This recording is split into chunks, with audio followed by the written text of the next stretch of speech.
Bahkan saya sendiri cenderung mengatakan iman itu tidak diterima. Karena manusia dibekali akal, inginnya Allah itu dengan akal itu dia punya kepermanenan iman, apa? Punya kepermanenan apa? Iman, dan dengan itu dia imannya mujma'aleh, mesti diterima oleh Allah Subhanahu wa taala karena binna dari soheh dengan logika yang benar. Dan logika yang benar itu gampang sekali.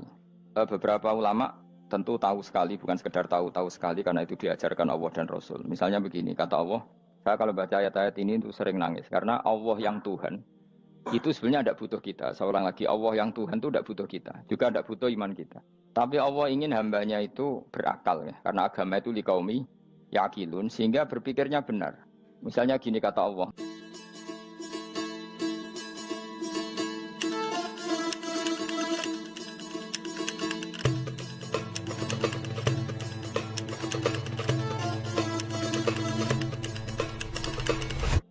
Misalnya gini kata Allah, enggak apa-apa, kamu menuhankan selain saya itu enggak apa-apa kata Allah. Enggak apa-apa Yesus kamu katakan Tuhan, enggak apa-apa, kamu katakan batu Tuhan, enggak apa-apa.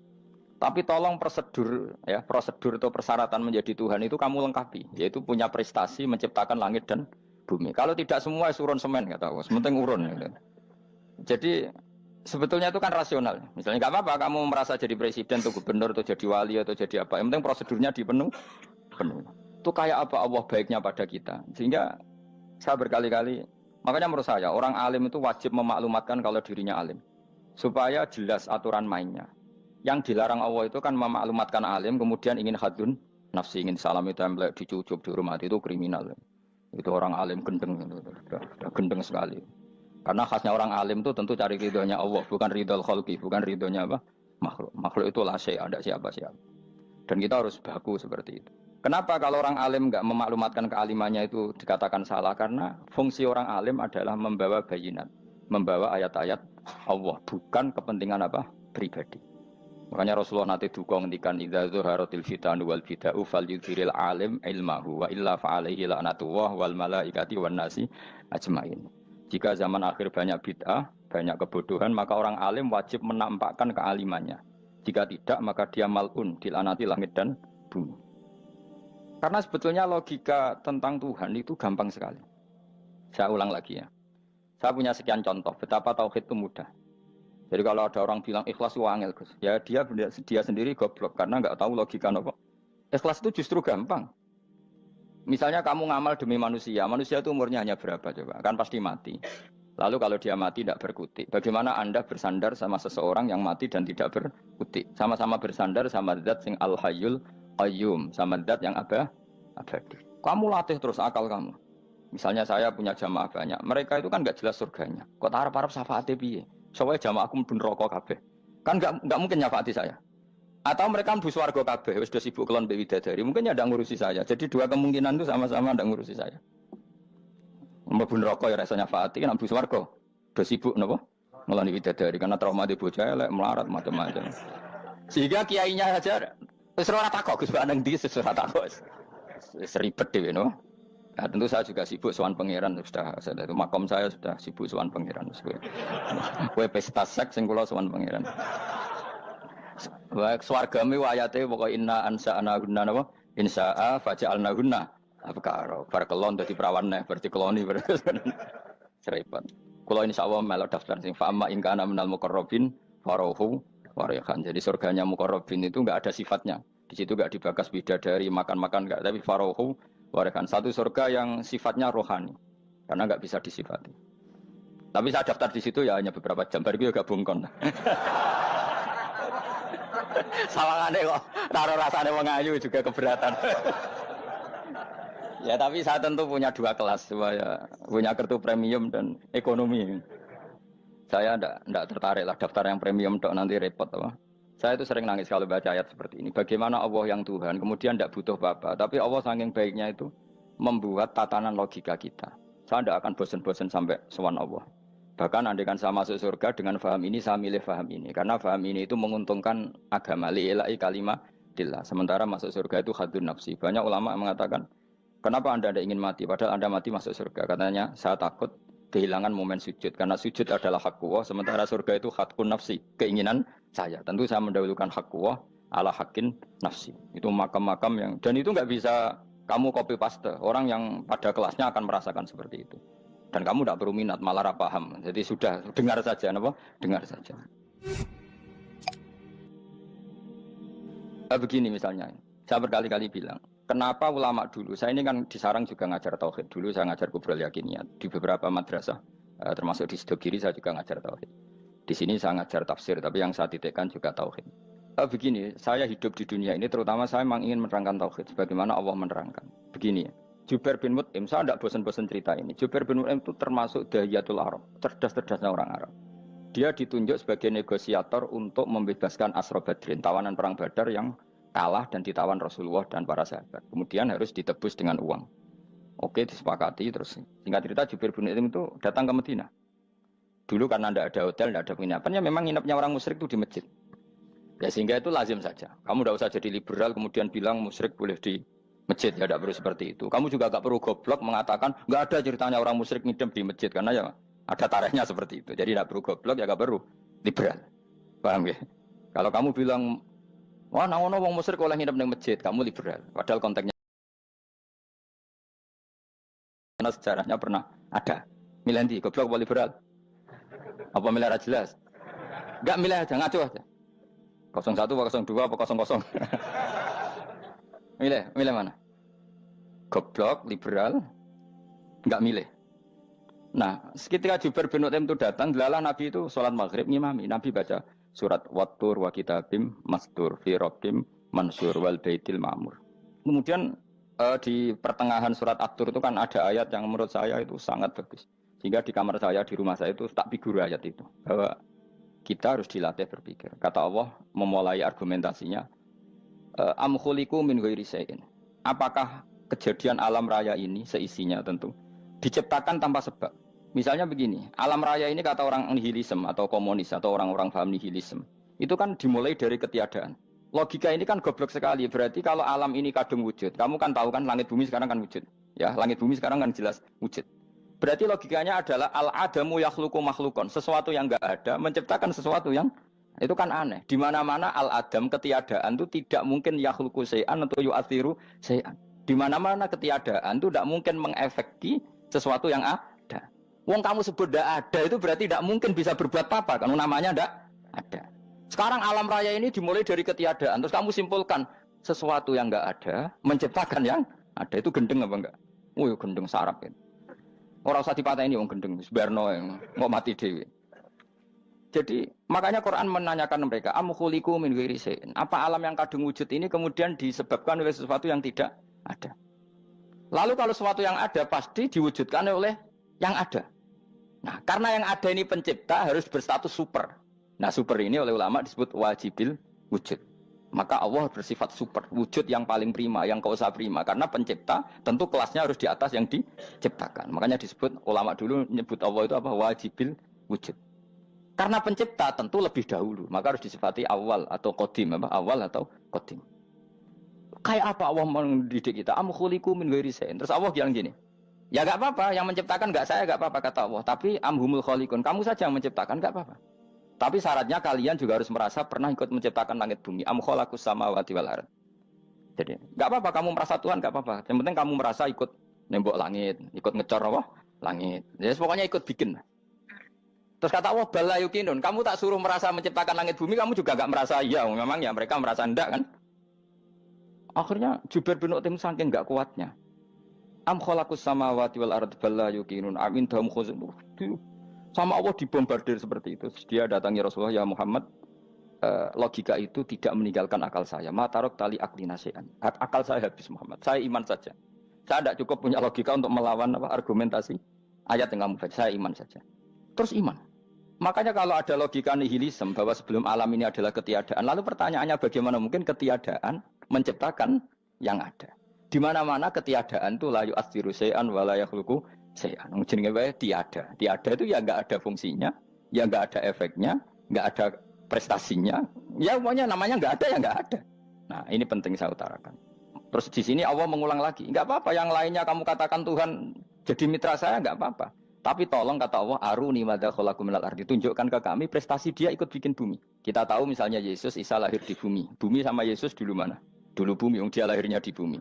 Lalu dia melata di bumi, jalan-jalan. Kemudian dia mengatakan ini bumi Tuhannya saya. Jadi bumi kok enak, dhisik aku sih. Tua aku sih, bodoh-bodoh pangeran aku dong. Lebih apa? Tua. Jadi Allah itu gampang sekali. Nah sekarang orang iman itu kuat semua. Makanya ndak wali-wali. Imane mbek Allah taklid, njaluke aneh-aneh, njuk bojo ayu, sugih, jabatan. Bela Allah secara hujah aja enggak pernah, sudah minta. Makanya kita hidup di zaman yang saraf masal. Lho kula njaluk pangeran akeh-akeh kuwi, coba kamu bela Tuhan tuh pernah bela apa?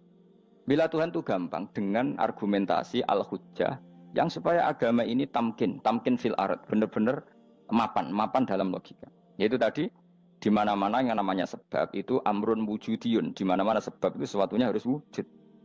Paling tidak kita sudah menolak nihilisme. Apa? Nah, nihilis. Lah wujud karena wujud awal harus berstatus prima. Lah prima itu dalam bahasa ulama disebut wajibil wujud. Makanya ulama dulu ngelatih kita itu pertama Allah itu siapa? Zat sing wajibil wujud. Itu satu filosofi yang luar biasa. Nah, kemudian setelah itu ada setan-setan kecil yang nganggur, yang iseng. Nah itu nggak usah kamu perhatikan. Tinggal delok TV, ngopi, terus tinggal nyate kelata. Enggak saya tamak, pingsan deh. Sokor-sokor stres deh. Dugaan saya setan saya gue pingsan, kurang gizi. Karena memang setelah itu setan itu udah gini. Lalu sebelum Allah jangan-jangan ada wujud yang lain.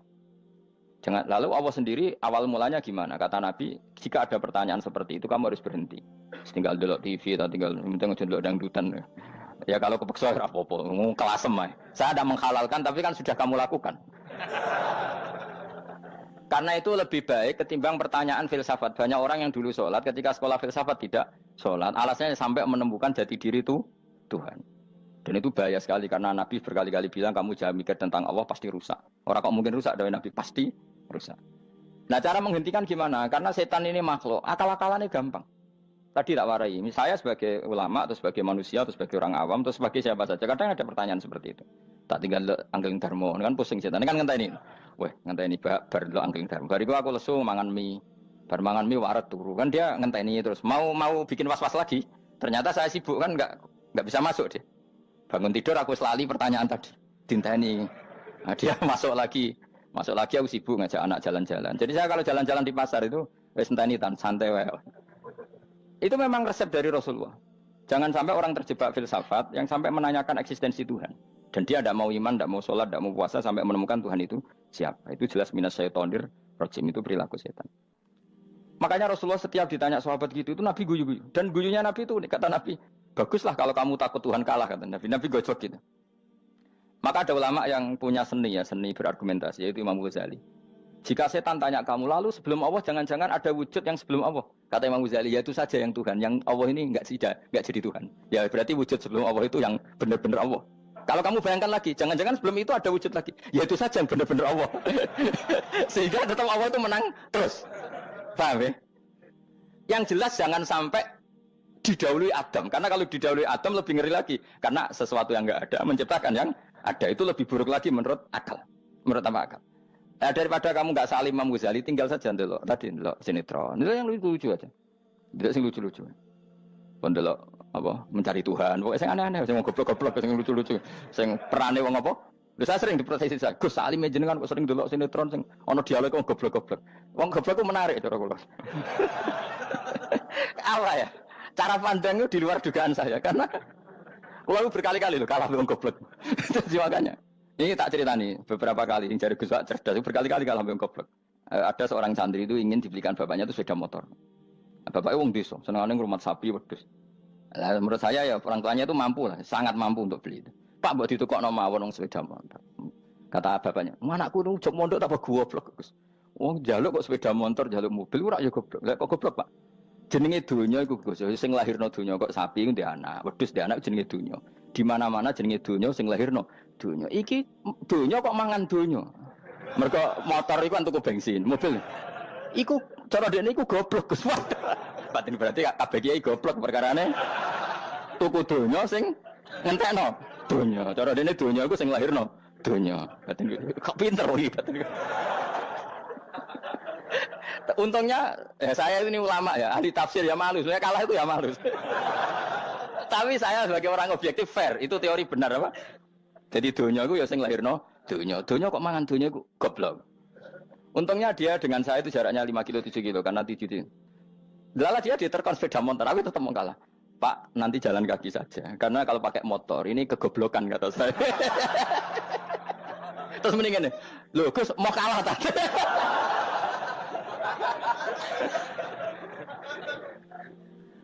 Wah kacau. Singkat cerita dia bersikeras, nggak mau beliin sepeda motor anaknya karena di mana-mana dunia itu sing lahir no dunia, nggak boleh dunia kok mangan. Ini satu kegoblokan yang agak ilmiah tadi.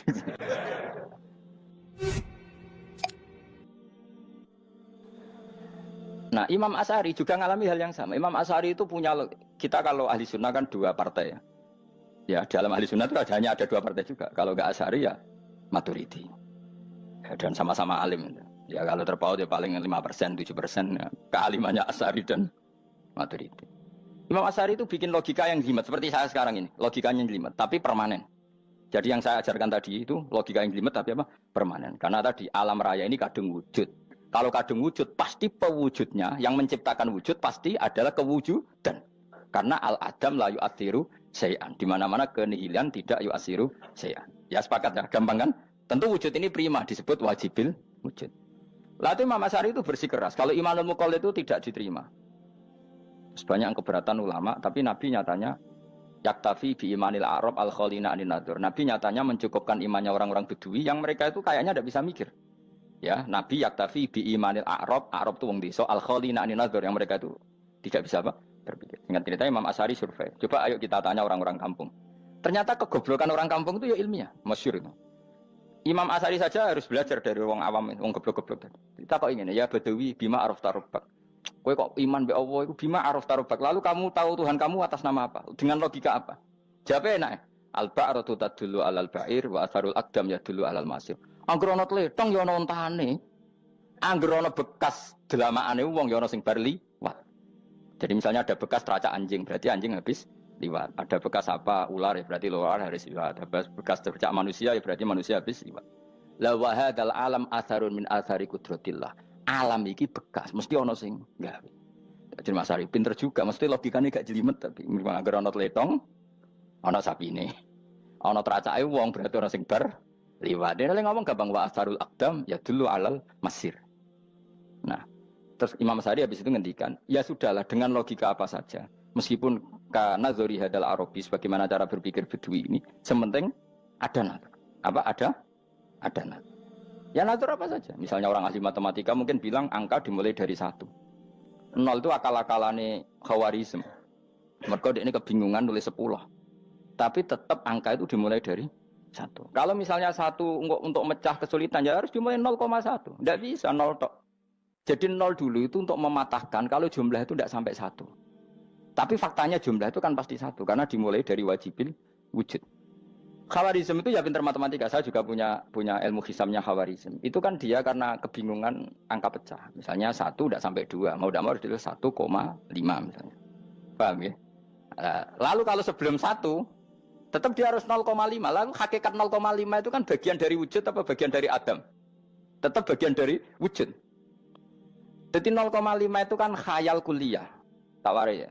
Mungkin saya ada ahli matematika ala wong kampus, tapi saya tahu Kang, ala Islam itu lebih gampang. Misalnya gini. Sesuatu itu kadung kamu putuskan itu satuannya 1. Tentu ketika separuh kamu katakan baru separuh.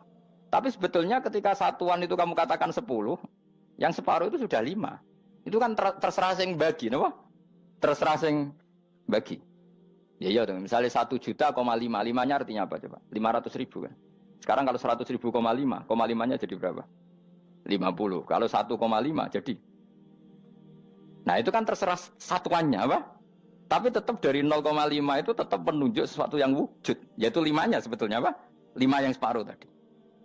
Paham sih kalau maksud? Tetap nggak bisa sesuatu dimulai dari apa? 0.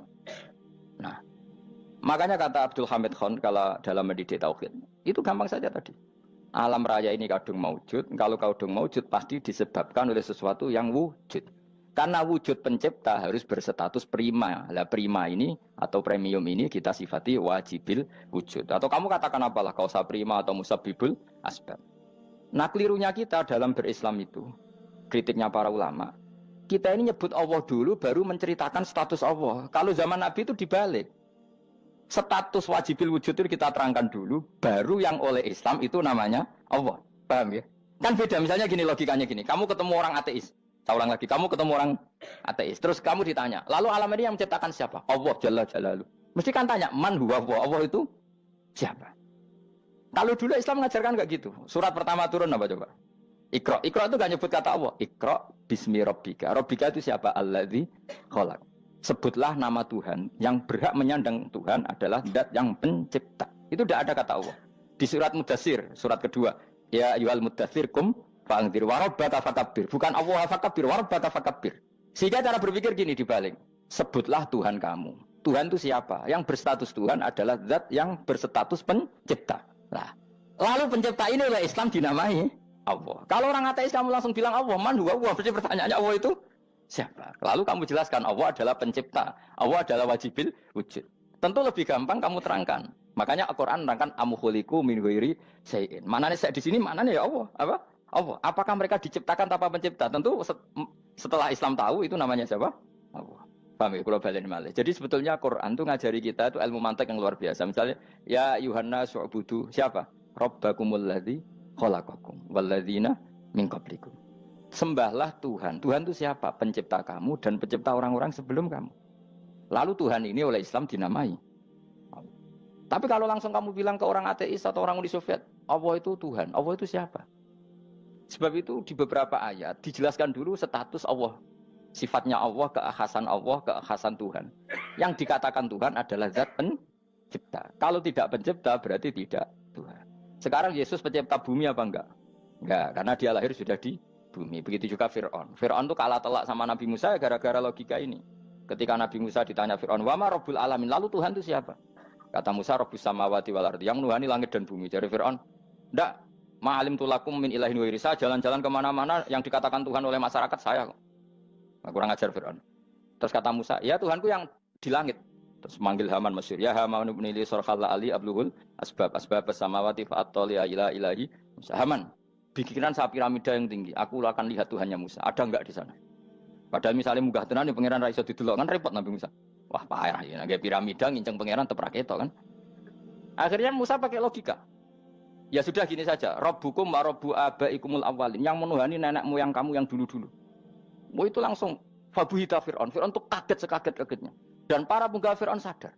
Wah kalau Fir'aun yang Tuhan, babanya tanpa Tuhan. Kan Tuhannya balita kan gitu kira-kira. Tuhannya balita. Tuhannya barulah. Itu kan jadi logika yang mematikan. Kalau Fir'aun Tuhan berarti babanya dulu yang wujud itu tanpa Tuhan. Karena Tuhannya baru lahir. Ini ada Tuhan kok datang terlambat ini kan. Akhirnya para penggawanya Fir'aun iman. Macam gendeng ya, Fir'aun itu gendeng. Itu pentingnya logika. Rabbukum wa rabbu abaikumul awwalin. Nah sekarang orang tuh nggak belajar logika.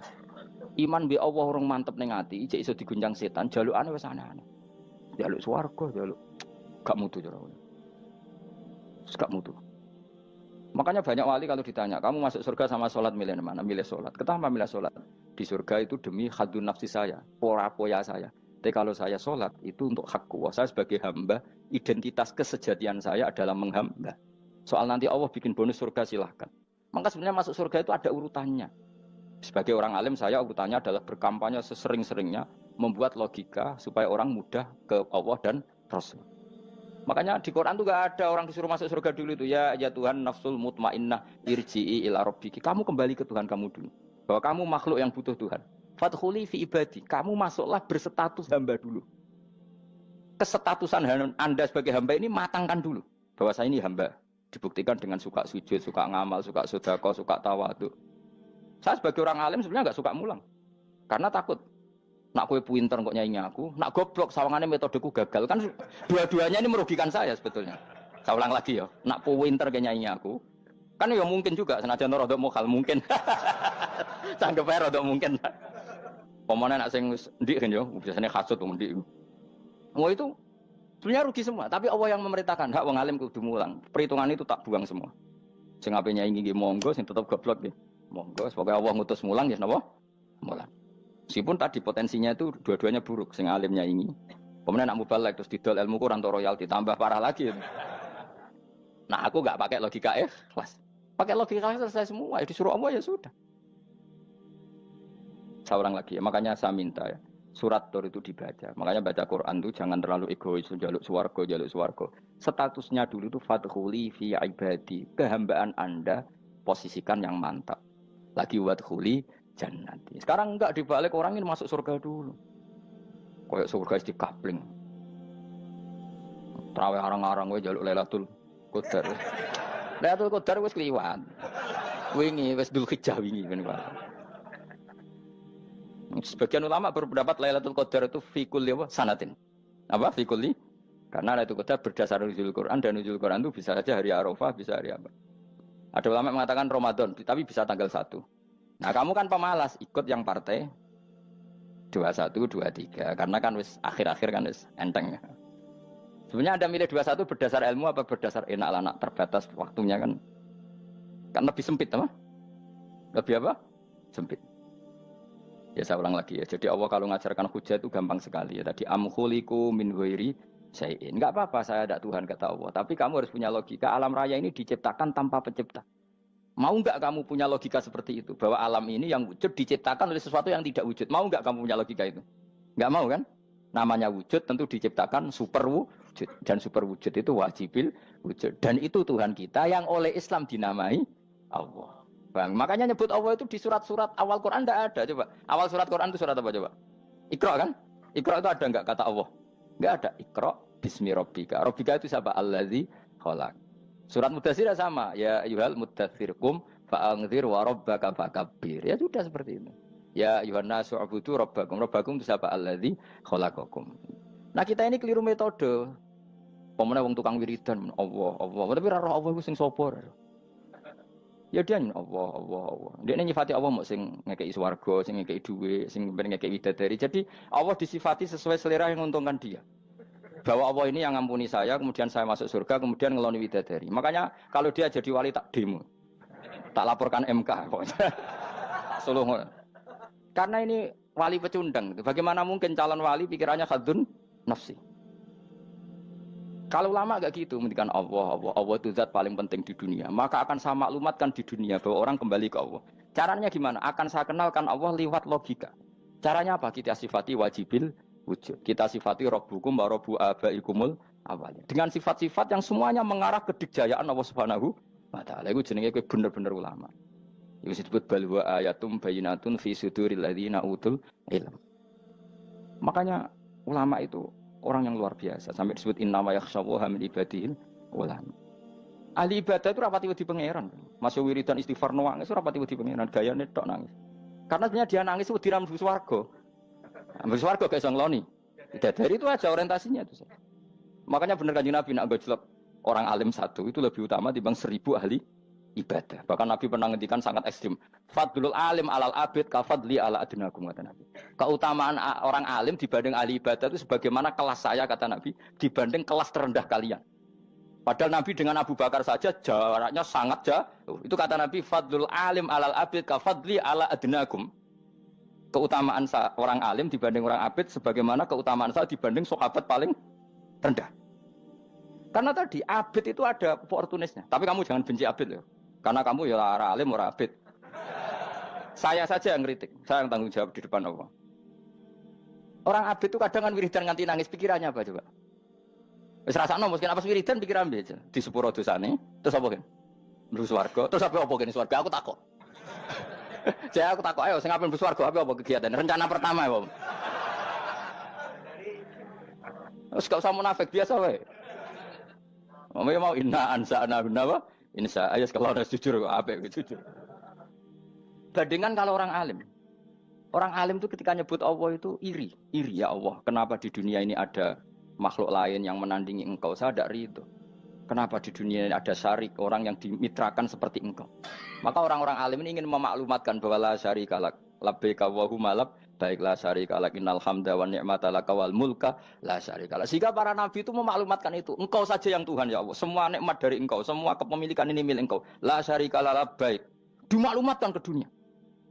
Innal hamda wa ni'mat itu dimaklumatkan. Enggak ada kepikiran mereka masuk surga. Karena mereka ingin memaklumatkan bahwa Allah ini yang Tuhan. Sama tak ceritani Nabi Ibrahim jadi Khalilur Rahman, rumang samu kakan wiridan kaya kowe ndak. Wiridannya Nabi Ibrahim sama-sama mungkin banyak sampean. Karena sampean banyak kepentingan tadi. Wali-wali dulu kalau wiridan itu ndak sebanyak sampean ndak, tak jamin ndak. Pemene maca lelo yang 10.000 ndak biasa wiridannya. Tapi khosyahnya sama Allah luar biasa. Pertama Nabi Ibrahim diangkat jadi khullah. Khullah itu ya Khalilur Rahman itu. Itu dia wiridannya gini. Ya Allah, innahu la yahzununi alla ara ahadan fil ghairi ya'buduka ghairi. Alla ara ahadan fil ardi ya'buduka ghairi. Sama saya hafal tadi. Memang saya hafalkan. Ya Allah, saya ini susah sekali. Kenapa zat sepenting engkau, kemudian yang menyembah engkau hanya saya? Ini tidak fair. Makhluk yang enggak penting saja punya umat. Makhluk-makhluk yang enggak penting aja jadi pusat perhatian. Misalnya artis atau presiden atau gubernur atau tokoh top. Semuanya jadi presiden. Padahal semuanya itu makhluk yang enggak sepenting engkau. Ini zat yang sepenting engkau, kemudian yang tahu kalau engkau penting hanya saya, ini tidak fair. Nangis dan nangis. Ini tidak fair. Innahu la yahzununi alla ara ahadan fil ardi ya'buduka ghairi. Saya ini susah Gusti, susah sesusahnya. Zat sepenting engkau, kemudian yang tahu kalau engkau penting itu hanya saya. Wah ini tidak fair. Loh, coba kalau orang mencintai sesuatu kan gitu. Misalnya kita bojo ayu, kemudian wong liya kabeh darane elek, mangkel ora? Mangkel enggak? Kamu beli Alphard. Kamu kira itu mobil mewah. Kemudian orang nyejajarkan podo mek keri, mangkel enggak? Semua kenikmatan itu kita nikmat karena itu diakui ya enggak? Wes gunane apa kae di Alphard gawe ning Gunung Kidul. Terus wong darani ngono iku padha mek keri ambek kejangke mangkel ora kira-kira. Enggak penting mewahnya ini tetap butuhnya pengakuan. Coba misalnya kamu jadi presiden hidup di dunia orang sufi. Sing darane wong penting wong saleh ahli sujud ora kakuati iki. Keteko di Barno. Karena itu dihormati situ hanya orang apa saleh. Kakuati gak? Oh kakuati kan. Atau kowe dadi artis top, teko ning daerah Gunung Kidul wong desa-desa, terus diundang lek. Oh, mangkel kae. Le bayangno.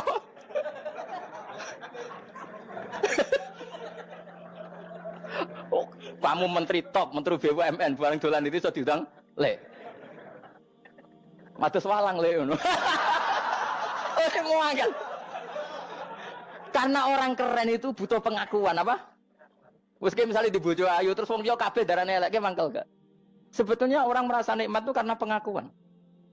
Bayangkan andekan orang itu melihat Alphard itu tidak wow. Orang punya Alphard gagah enggak? Oh enggak gagah. Kalau orang lain enggak bilang apa? Oh. Ya mau misalnya digoning desa terus ana wong desa nganggap kamu model tepak terus saya mau badhe numpang wedhus kula angsal Pak. Kagak ati. Habis kan. Makanya branded itu harus dimaklumatkan. Nah itu bayangkan Nabi Ibrahim. Zaman itu ada Raja Namrud yang dipuja-puja, ada orang kaya dipuja-puja. Kemudian engkau yang Tuhan, pemilik langit bumi, enggak ada muja-muja engkau. Ini enggak fair ya Allah. Nangis. Orang kok kowe eling pangeran sak jam, swarga Gusti. Dasar gak bakat wali. Terus saya itu pernah kangen Nabi Ibrahim itu sampai nangis dan itu saya tidak berdoa. Semua yang terkait Nabi Ibrahim itu saya baca, mulai surat Quran, tafsir tentang Ibrahim. Dan sampai saya di Kudiro di Tadbir Allah pernah ziarah ke makamnya Nabi Ibrahim. Itu saya hampir nggak pernah doa. Saya isek.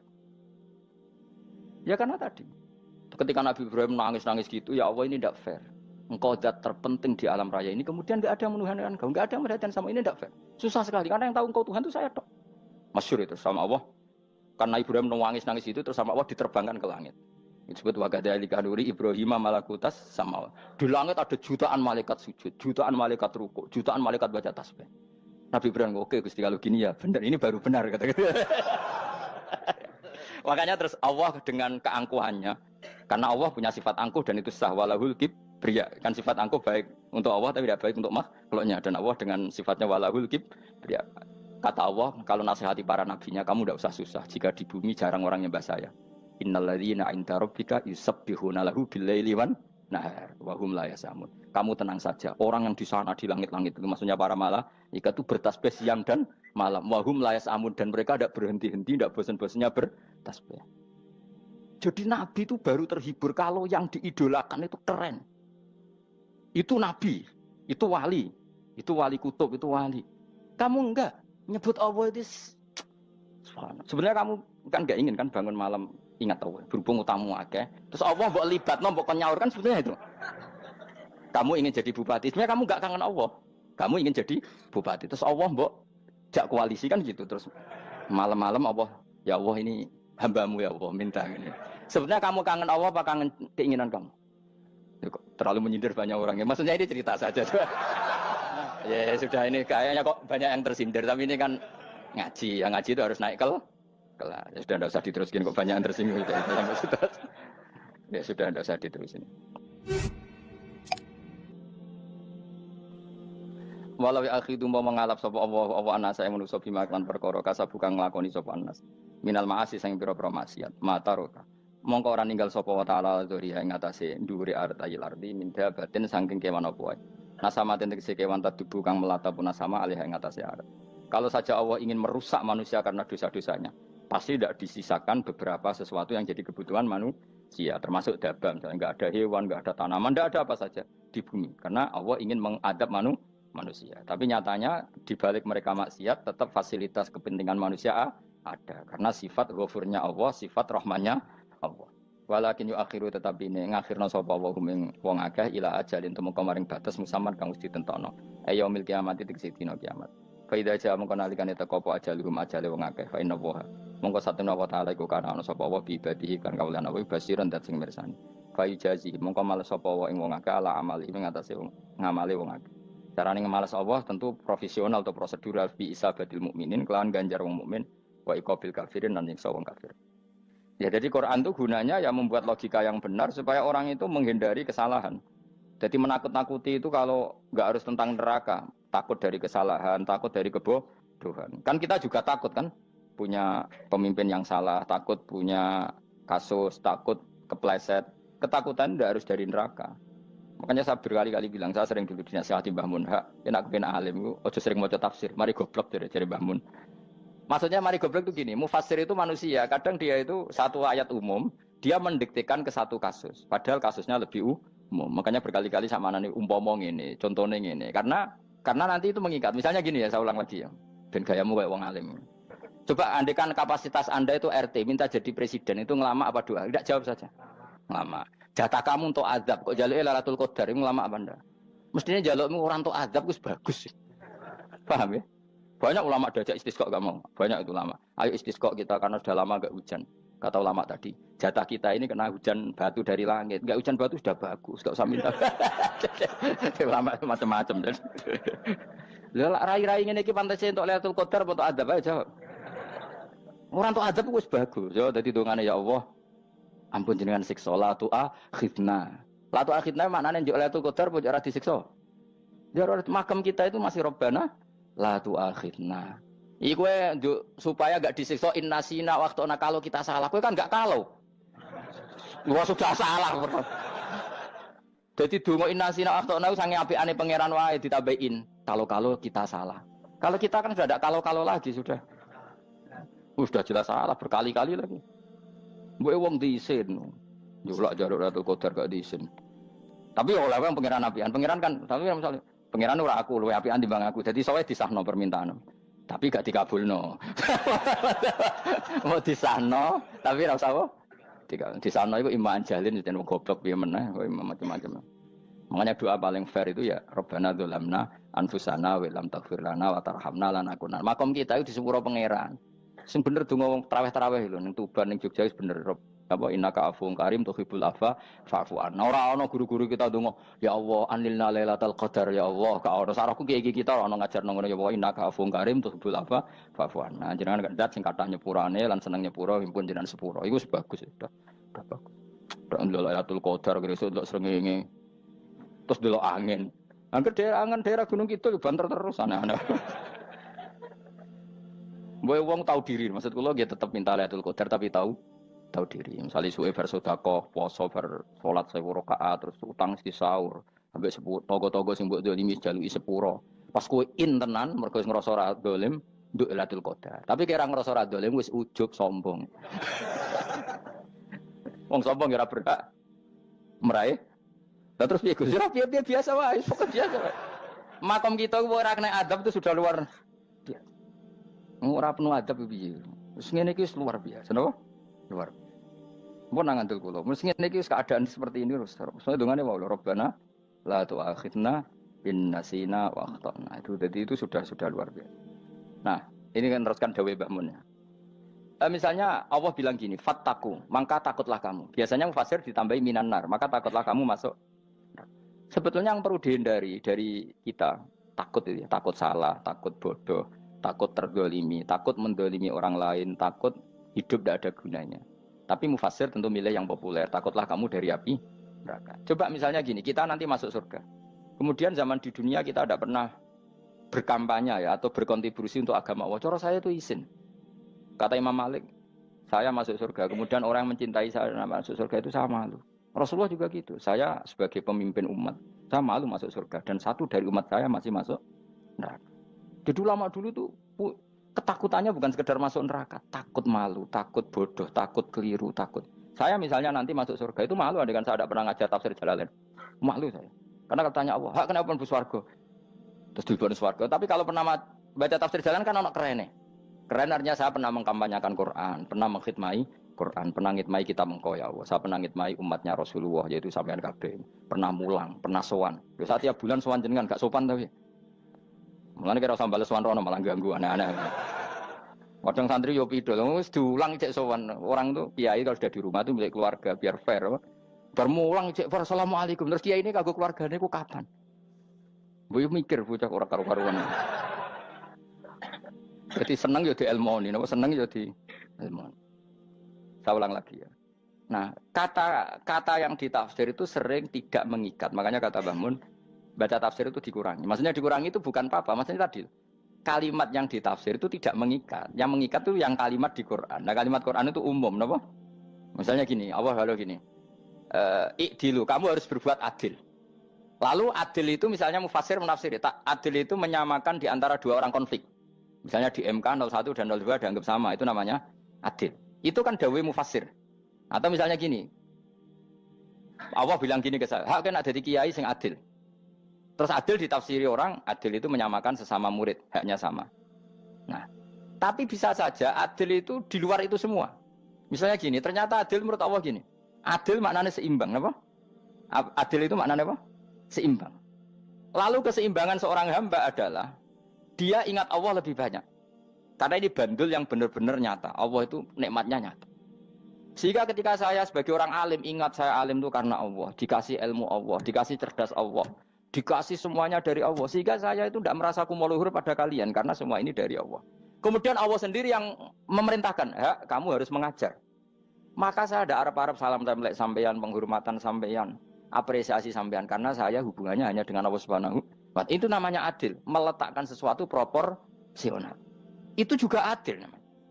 Makanya seseorang itu nggak bisa dikatakan abid selagi belum tahu kalau ibadahnya minallah. Jadi misalnya ke ibadah tok, ternyata kamu yakin itu ibadah kamu, amal kamu, itu belum abid. Abid hakikat adalah alhamdulillah alladzi hadana li hada wa ma kunna linahtadiya laula an hadana. Ketika kita sujud yakin ya Allah alhamdulillah jenengan menakdir saya sujud. Saya sholat alhamdulillah engkau menakdir saya sholat. Sehingga minallah dulu, pikiran itu semua kebesaran kemendahan ini minallah dulu. Baru setelah minallah kita yakin billah. Setelah billah juga yakin ilallah. Wah. Misalnya gini ilallah itu. Setelah saya ngajar tafsir Jalalain, kepentingan saya satu. Hamba-hambanya Allah menjadi tambah mencintai Allah. Tidak mencintai saya, enggak penting sama mencintai saya. Makanya Imam Syafi'i tiap ngajar bilang begini. Wadittu annal khalqa ta'allamu hadal ilma wala yahmadunani. Saya senang kalau kalian belajar fikih sama saya, tapi kamu tidak usah muji saya. Jadikan fikih ini alat taqarrub kamu kepada Allah. Itu namanya minallah wa ilallah. Itu adil. Tapi adil yang dijelaskan ulama beda-beda tadi. Ada mengatakan adil adalah proporsional antara murid, antara keluarga dan murid. Meskipun kamu senang mulang, jangan merantarkan keluarga, itu tidak adil. Itu kan versi, no? Maksudnya Mbah Mun, kamu jangan terjebak versi-versi dalam tafsir. Paham ya? Karena Allah hanya ngetikan i'dilu wa aqrabu. Paham ya? Tapi kan penjelasan adil ini orang versi. Paham ya? Ada yang nulis adil adalah meskipun mimpin masyarakat ya ingat keluarga. Karena sing tukang wayo kan nafsirin adil, adil adalah karena laki tidak cukup istri satu maka ayo kan yo repot nanti. Tapi kalau kadung istrinya 3 atau 4, adil adalah harinya sama meskipun janda dan perawan. Dari sing lanang gak adil adalah proporsional. Sing wis suwi dikumpuli dikurangi. Yang baru ya mungkin kabeh enggak kalau nuruti. Mungkin enggak. Ya, tapi itu kan versi, nama. Maka kata Mbak Mun itu memang saya itu merasakan, saya sebagai mufasir merasakan memang Saya kan sering baca Jalalain beda dengan tafsir Munir, nanti beda dengan tafsir Qurtubi. Saya beri contoh misalnya. Dan kamu pasti salah jawab ini. Kalau kamu benar berarti ya alim tenan. Wa idza darabtum fil ardi falaysa 'alaikum junahun an taqsuru minas shalah. Orang kalau pergi itu boleh enggak ngosor salat? Enggak, jawab saja. Boleh kan? Ngosor salat itu apa? Misalnya salat asar 4 jadi berapa? 2. Kalau isya jadi 2. Kalau subuh? Enggak, sudah maju lah. Maghrib? Enggak, kan yang bisa dikosor hanya berapa? Yang rubaiyah, yang apa? Berarti kamu yakin? Antak suruh minas sholat artinya 4 jadi 2, yakin? Enggak, jawab saja. Yakin. Nah itu termasuk orang pinter. Ya. Berarti ilmu lagi sak trip. Ya? Sebetulnya kata Imam Qurtubi enggak. Ayat itu kan hanya bilang gini, kalau kamu bepergian, maka kamu boleh menyendak sholat. Qasru itu memotong. Dari aturan yang dulu 4 menjadi 2. Sebetulnya tidak hanya itu, tok. Aturan tidak boleh membawa najis menjadi boleh. Aturan harus tumak ninah menjadi tidak harus tumak ninah. Misalnya kamu sholat dalam keadaan perang, wajib tumak ninah apa boleh sambil lari-lari? Boleh sambil lari-lari. Boleh gak ketika perang kamu sholat sambil menghadap tidak ke kiblat? Boleh. Makanya antak suruh minas sholat maknanya apa? Jika kamu pergi, maka dalam konteks itu kan perang ya. Ayat itu memang konteksnya perang. In khiftum ayyaftinakumul ladzina kafar. Jika kamu dalam keadaan perang, maka boleh memangkas apa yang pernah wajib dalam aturan sholat. Paham ya? 4 menjadi 2. Keharusan menghadap kiblat menjadi tidak wajib. Membawa najis sholat sah enggak? Enggak kan? Tapi kalau dalam perang, kemudian pedang kamu ada najisnya, boleh dibawa enggak? Boleh. Jadi maknanya taksuru, a'ammu min ayakuna qasra sholat, wa a'ammu min ayakuna wajibati sholat yang sekarang enggak wajib. Semua itu namanya juga meringkas kewajiban. Berarti nak mana nih, jika kamu dalam keadaan perang, maka boleh memangkas sesuatu yang dulu wajib menjadi tidak wajib. Yang dulu haram menjadi boleh. Tapi mufassir mencontohkan qasru sholat hanya 4 menjadi 2. Dong ya? Oh ya, nanti alim ngono tenan wis dokter tafsir sah. Engko tak iku sudah dhewe. Tapi perlu orang lain ngakui. Jadi itu contoh kecil. Jadi mufassir karena kebetulan dia tahunya hanya qasru sholat itu 4 jadi 2, dia itu. Padahal di tafsir lain diterangkan qasru itu artinya menyingkat atau mencendak atau memangkas. Dulu wajibnya sholat itu nggak boleh bawa sesuatu yang najis. Tapi kalau sholat dalam keadaan perang dan pedang kamu ada darahnya, boleh nggak dibawa? Boleh. Bahkan Allah menyuruh dibawa. Dan boleh nggak madhep kiblat. Fa in khiftum farijalan auruk banataki fa idza amintum fadhkurullaha kama 'allamakum. Ketika keadaan aman baru sholat sesuai standar. Nah, berarti kan ada qasru sholat, ada pemangkasan aturan sholat. Kayak misalnya begini.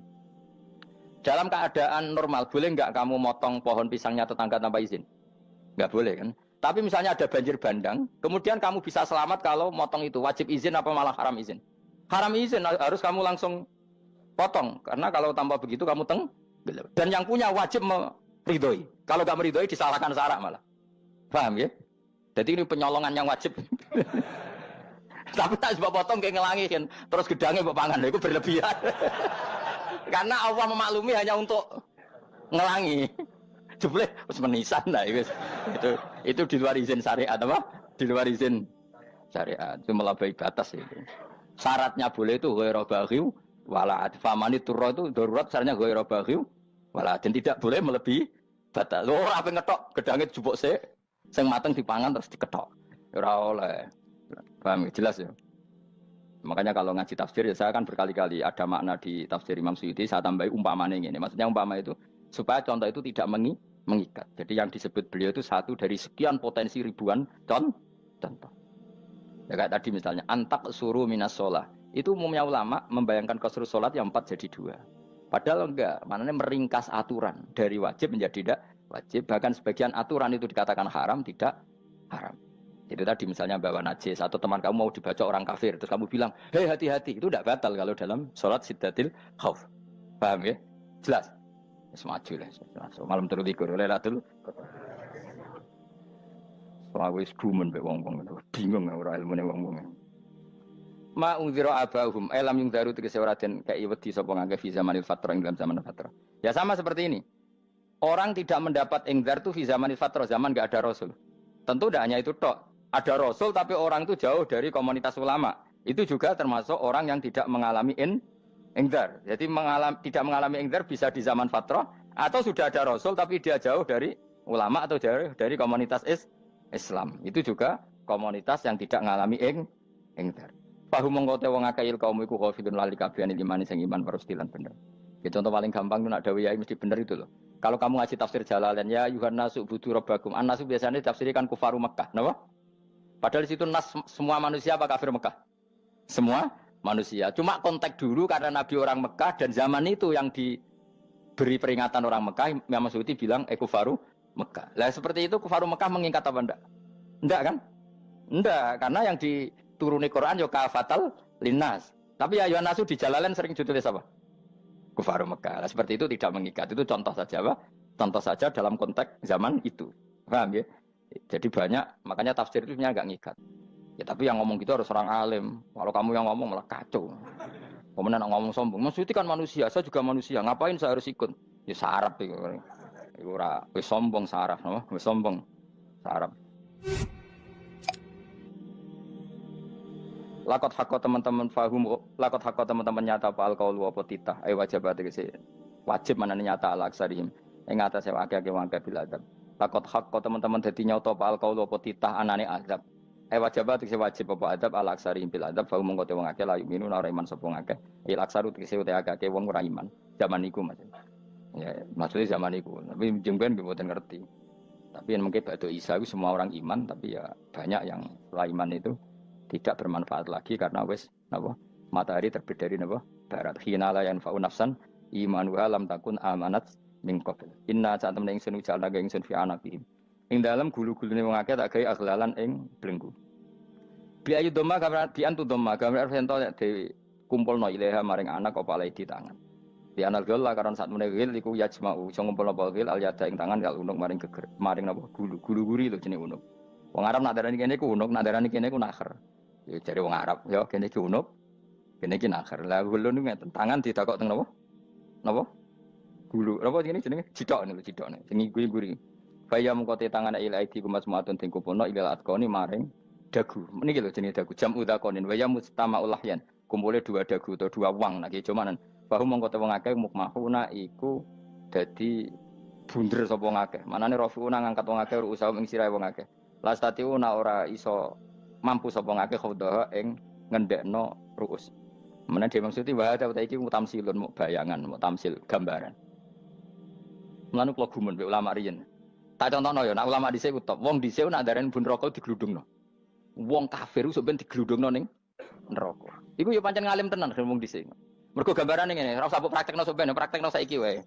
Nak praktekno sok ben kaya sok ben mlebu neraka. Dadi ngeten wong nak lungguh ngene, wong Arab nak darani iki ason-ason. Terus ngeten. Ngeten. Niki kan niki jenenge apa? Dengkul. Dengkul itu kena dagu, terus tangan kena cidok. Tadi ngeten. Jadi wong wis dalam keadaan bunder. Paham ya? Lah malane malaikat karek nyaduk terus gludung-gludung ngono. Paham ya? Jadi mergo yo napa?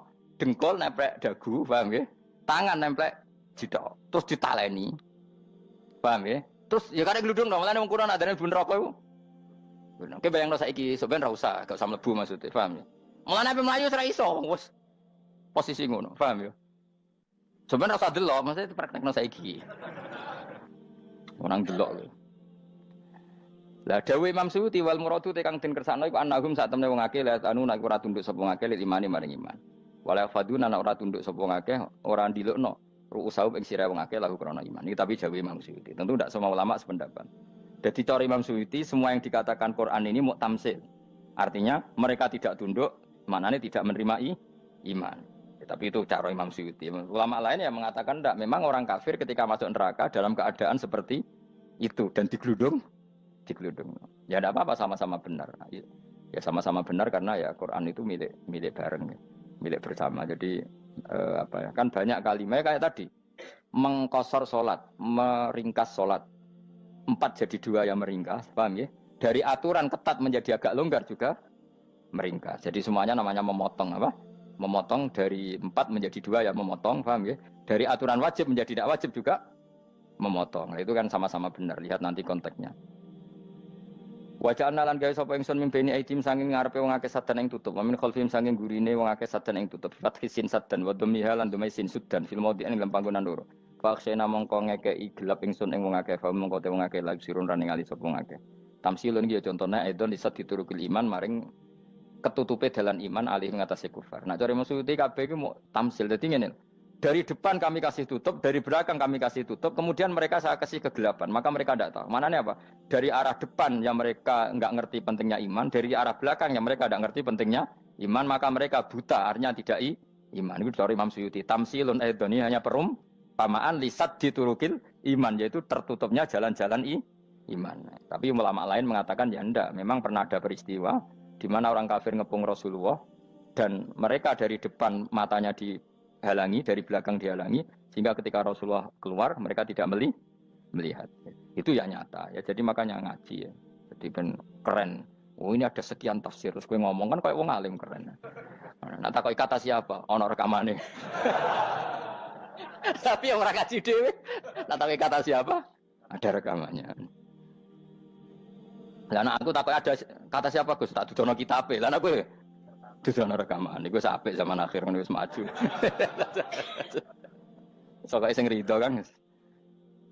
Enak kok Kang jadi orang alim enak. Nanti itu jadi orang alim ya rugi. Tadi nanti kan gitu. Syabdul Qadir masuk surga.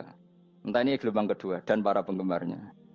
Jadi akhirnya sing alim tenan yang mlebu swarga, sing kedua dan para penggemarnya. Iku ora usah alim Kang, cukup penggemar. Dia tahu sebenarnya rugi kan. Gus Pak masuk swarga kedua dan para penggemar. Waduh. Terus jebule padha ae. Itu saking rahmane Allah. Kenapa? Kan masyhur itu hadis itu. Rasulullah itu ada sahabat nangis, enggak bisa tidur nangis. Berhari-hari enggak bisa tidur nangis. Hanya karena ingin punya satu pertanyaan. Lama-lama ketemu Nabi, ya Rasulullah saya sudah berhari-hari enggak bisa tidur, ingin menanyakan ini tapi tidak berani. Coba kamu tanya saja. Ya Rasulullah, saya ini kalau mati, engkau kan suatu saat dipanggil Allah. Saya tidak ketemu engkau. Makanya mumpung sekarang saya tak melihat wajah engkau sekuat-kuatnya, sepuas-puasnya. Kata Nabi ya. Terus, kenapa? Ya kalau engkau di surga, saya di neraka kan enggak ketemu lagi.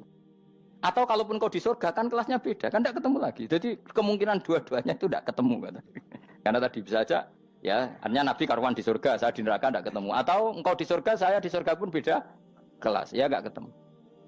Terus kata Nabi, enggak begitu aturan mainnya. Almar'u ma'aman ahabba. Orang itu sesuai yang dia orang bersama orang yang dicintai. Jadi ya saya harus ikhlas kalau kamu saingi nanti. Ya takdir no. Wasawana ni padha uga ali ngatasi wong akeh angger tau te ngekek peringatan sira gumeng wong akeh tahqiqil hamzatain angger ta. Wa ibdali saniyati alifan angger ta humata sili ala nasil hamzah wa itu khali alifan wa pun alif binal musahalan dan hamzah sing ditasil wa ukhra lan ya wa tarqi lan tinggal itu khol. Amlam tungfirhum wong ra wis bakat kafir mbok elingno cek rambu elingno tetep layu minun ora gelem iman. Lah sing iman iku sapa inama tungziru ang mestine ngelingno sira. Maksude yan fa'u tegese manfaat apa ing daruka peringatan sira. Peringatanmu manfaat man ing wong ittaba kang anut sapa man atikra ing Qur'anil Qur'an tegese Qur'an. Wa khasyalan wedi sapa man ar-rahman ing Allah Rahman bil ghaibi padahal ora roh pangeran. Ya khofa tegese wedi sapa wong ing Allah toh walam yara ora ningali sapa wong ing Allah. Lan bil ghaibi itu apa? Takut Allah dalam keadaan toh dia tidak melihat Allah lang. Mereka tak tafsiri bil ghaibi barang gaib ning Indonesia terjemahnya hantu. Melihat alam gaib itu maknanya apa dalam bahasa Indonesia? Hantu. Maknanya bil ghaibi rata terjemah apa? Ya namanya ini wa khosyalan di sapa wong ar-rahman ing wasirman bil ghaibi padahal dene ora roh langsung. Ya ora usah diterjemah ya. Terjemah dadi apa? Barang gaib malah repot. Wa basiruhu mongko ngeke berita gembira sira ing man bimaghfiratin kelawan pengemuranan wa ajrin dan ganjaran karimin kang terhormat. Orang yang seperti itu yang ngikuti Quran dan takut Allah itu layak mendapat maghfirah wa ajrin karim wa ta'ala jur karim wal jannatu swarga. Inna satamna ingsun wa nahnu ya ingsun iku nuhyi uripna ingsun almauta ing wong sing mati libak sikra nafas. Wa naktubulan nulis ingsun fil lauhil mahfuz ma ing apa wae kodamu kang nglakoni sapa ngake fi hayatihim. Di lauh mahfuz apa yang pernah kamu lakukan ditulis min khairin kaapian wasari dan kaelean li yujazau supaya diwales sapa ngake alih ing atase iki. Wa atharahum lan yo tak tulis bekas-bekas kelakuanem. Matek saya perkara ustun kang digawe sunah apa bima badam sak usum ngake. Jadi perilaku kamu ditulis setelah kamu mati ya masih ditulis yaitu bekas-bekas sunnah kamu yang pernah kamu lakukan. Jadi misalnya kok penemu judi, selama ada orang judi ya kamu dapat, paham ya? Paham ya? Loro gak? Makanya ulama ngendikan dulu tubalil amwat, tubaliman mata wa matat ma'ahu dunubuh. Bejo wong mati, kemudian dosa-dosanya melok mati pisan. Maknanya dia mati dalam keadaan tidak pernah melahirkan sunnah keburukan, paham ya? Tapi bejo wong sing mati, kemudian dia meninggalkan sunnah kebaikan yang diikuti terus. Kok sampean ini lo bener? Gak paham jalan lah, nggak jalan nggak turun ngaji. Sehingga sebenarnya anak gak paham lah ya gue. Lo kok gue jalan cung? Bisa bapak arah paham lah ya gue. Itu sudah bagus. Apa? Bagus. Berarti pokoknya anut anak ya anut. Wah, pokoknya keren, pokoknya keren sampean keren. Jadi nanti sebenarnya anak tuku jalan tak kok pak, kok tuku jalan? Disik bapak aku neng lemari iki ono jalan. Lah tapi disik bapak paham yo ora ya paham bodoh. Wes stop, stop. Jelas ya gitu. Anak tubuh mangkot damu wa atharoh. Makanya sisa-sisa amal kita, bekas-bekas amal kita semuanya adalah ditulis sampai Allah